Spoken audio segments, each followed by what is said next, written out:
So personal organization, this really is the first step. What we're going to do, what the goal is for our personal organization system is that we start writing everything down, that we have a successful to-do list, and that we start a system that works for us and that we use it for 60 days. But in order for this system to be successful for you, what I'm asking is that everything that you think of that you need to do gets written down. It can either become leader standard work or it can just go in your to-do list, which means that you need to have a to-do list and you need to start adjusting the system to be pertinent to you the way you like to do it. And I need you to use it for 60 days. Why? Why would we do that? Because we need to organize our habits on a daily basis, because habits become actions, actions become results, the results becomes the destiny of our career. Everything leads to another. When I think about successful people in this life, and this is kind of a corny slide here, but you think about Tony Robbins, you think about Oprah, you think about Steve Jobs, they didn't get where they got just by accident. They focused on intentional things and they designed the person that they wanted to become. Some people like Steve Jobs early on in their life didn't. And if you remember, he got ousted from his first company. And then later on, once he did have focus and organization and had a vision for his life, he came back to Apple and founded a number of other really successful companies. If you want to be successful, these people didn't get lucky. They were disciplined. Let me say that again. These people weren't lucky. They were disciplined. And you might be able to say they were partially lucky. That's fine. But they wouldn't have been lucky if they weren't disciplined. So if you are personally organized, you will accomplish your goals. That's a promise. You will make more money. It might not be in the next 6 months, but eventually, I promise you, you'll make more money. You will get more promotions. You will win trust with people, and you will preserve your family, which is probably one of the most important considerations, because how many times do we burn ourselves out, ignore our family, ignore our kids, and then later on in life say, why did I do that? I've just alienated all the important people in my life. So if you have a personal organization system, you will preserve your family and you will have time for leisure, which is really important to the human mind and body. It all centers around this main quote. Your mind is for having ideas, not for holding them. You cannot remember, so stop trying. I can't tell you effectively how many people have said, oh yeah, I'll just remember that. And I'll say, well, how are we going to write that down? No, I'll just remember that. No, I'll just remember that. No, I'll just remember that. That's not how that works. No, you can't. You can't remember everything that you need to. And the first sign of somebody that doesn't know what they're doing, sorry to be so frank, is that they say, I'll just remember that. There's no such thing. If we're attempting to remember a speech that we're going to give and we can't use notes, that's a fair point. But on a daily basis, that's not true. So let's say that this is a plan view of our mind. And if we have something that we're attempting to remember and we don't write it down, that thing is just pinging around on the inside of our brains. And I would say from an anxiety and depression standpoint, a lot of times just bruising the inner lining of our mind. And then we get another thing, and we get another thing, and we get another thing, and we get another thing. And then our spouse tells us, you're not really present, you're not paying attention when you're at home. Well, no crap. Like, we're attempting to remember all of this stuff. So instead of keeping it in our brain, let's get it out and get it onto a to-do list so that our brain can be focused on being present, being creative, solving problems, and not used up and being bruised by trying to remember things. And again, I do say trying on purpose. So your mind is for having ideas, not for holding them. You cannot remember, so stop trying. There should never be a field walk with a superintendent or a foreman or a PM or anybody on a construction project where that field walk, somebody says, hey, we should do this, and somebody doesn't write it down. It's just not done. It's just not the way we do things. We never attempt to remember. So what is personal organization? It is a way of life, a way of thinking, a habit, a system, deciding where we spend our time and mastering our environment and being in control. I use this picture. I really, really like this picture. and it's a picture of a bathroom. This is what I want our minds to look like.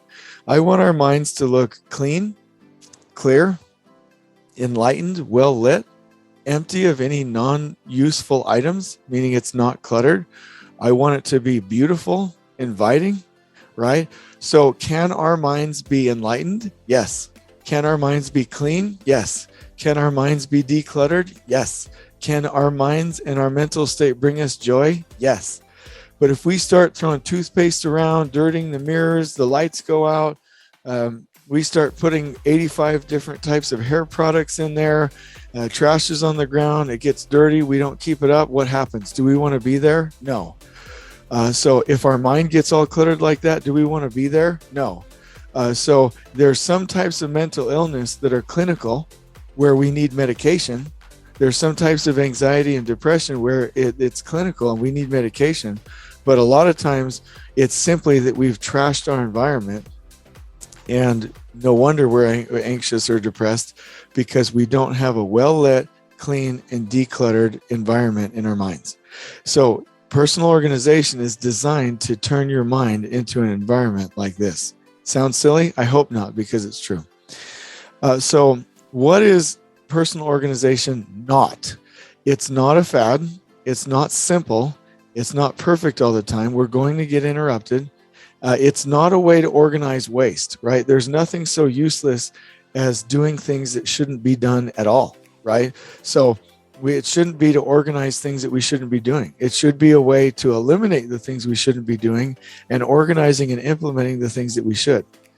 And we should reduce and eliminate waste. So let me go here a little bit and take us into the first part. So what do we do first? And this is a challenge to the group.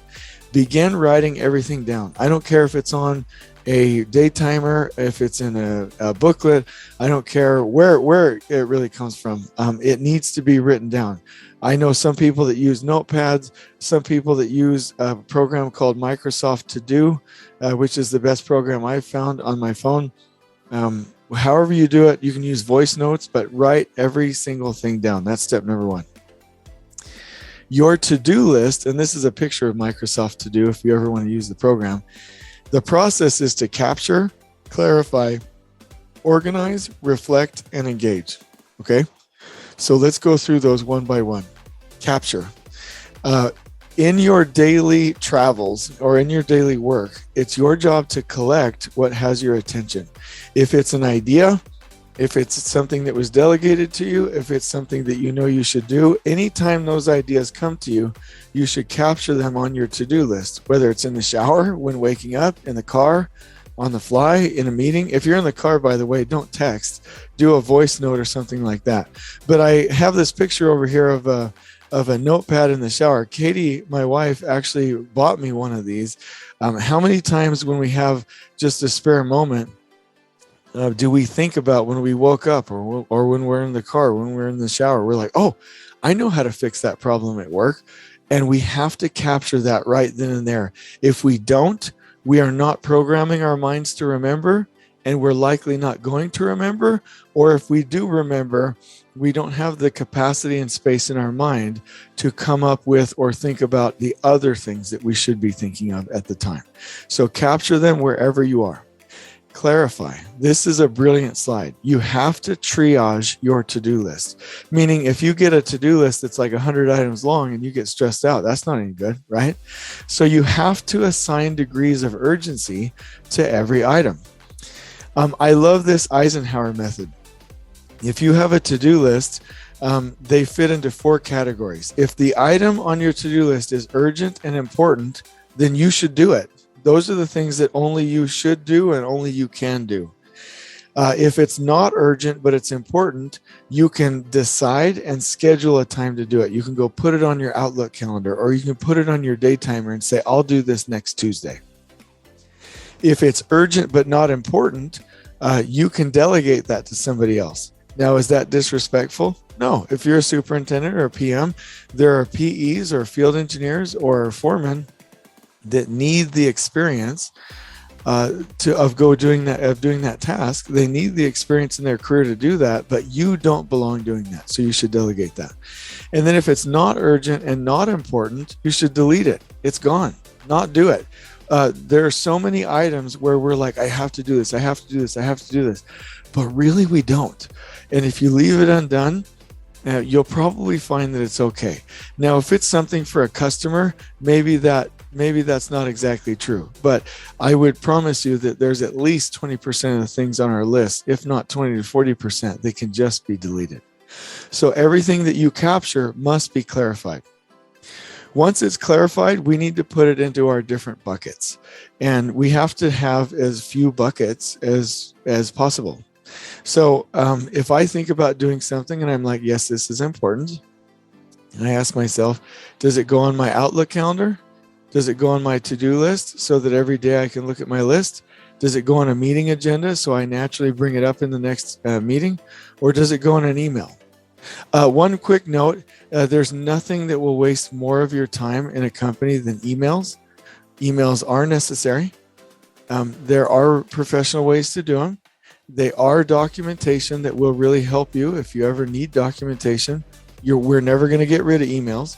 I just want to say that there is a point where you have too much, right? So like you can eat an ice cream and it's delicious and it's not bad. And maybe you got the caramel and the chocolate sprinkles on it and you're like, hey, this is cool stuff. But if you eat 10 ice creams every day, that's probably not going to work out. So if you've got emails throughout the day and throughout the week that you have to send, great. But if you've switched all communication over to email, you're probably wasting 2 to 4 hours every day because there isn't anything that takes more time in your day from a communication standpoint than email. So once you have your items and you have captured them and you've clarified them and you've put them into your different buckets out of your mind, then the key is every day to ask yourself, what was I supposed to be doing? You should check your to-do list and your Outlook calendar 3 times a day. Make it a habit. Here is how you know you're being successful with this system. If you cannot remember, and I did say that, if you cannot remember what you're supposed to be doing, unless you check your day plan, your time-blocked day plan, then you are doing it right. If you're like, yep, I need to do this, this, and this, and you just have them at will call in your mind, then you're still trying to remember those things and it is still affecting you and slowing down your productivity. So you should have such a clear mind that's able to problem solve, be present, coordinate with trade partners, talk to foremen, discuss with owners, build, piece things together in 3D, solve problems on the project site, plan the future in your master schedule. You should have such a clear mind that you have to reference your schedule, your Outlook calendar for that day or your to-do list to even know what you're supposed to be doing next. Once you get there, you know you have a clear mind with the capacity to do your job well. Once you reflect, you engage, focus, and get it done. People get really jacked about like getting stuff done. If you're like, oh, I got that done, that was done at a high level, I'm on schedule for the day. Your brain literally releases dopamine, and you also have other hormones and chemicals. You have oxytocin, you have all kinds of really good feeling chemicals that are released into your brain. You have your own little pharmacy in your brain and it releases that, and you get addicted to accomplishing tasks and getting your work done. And not only that, you feel good about it and you can go home in a better mental state. So I'll conclude this by saying that the 3 main requirements is that every open loop has to be in a capture system and out of your head. If you have ideas that are just pinging around inside your brain, these are called open loops. They're things that are just looping around and stressing you out and causing you anxiety. We have to get rid of all open loops, get everything out onto a capture system and out of your head. Number 2, you must have as few capturing buckets as you can get by with.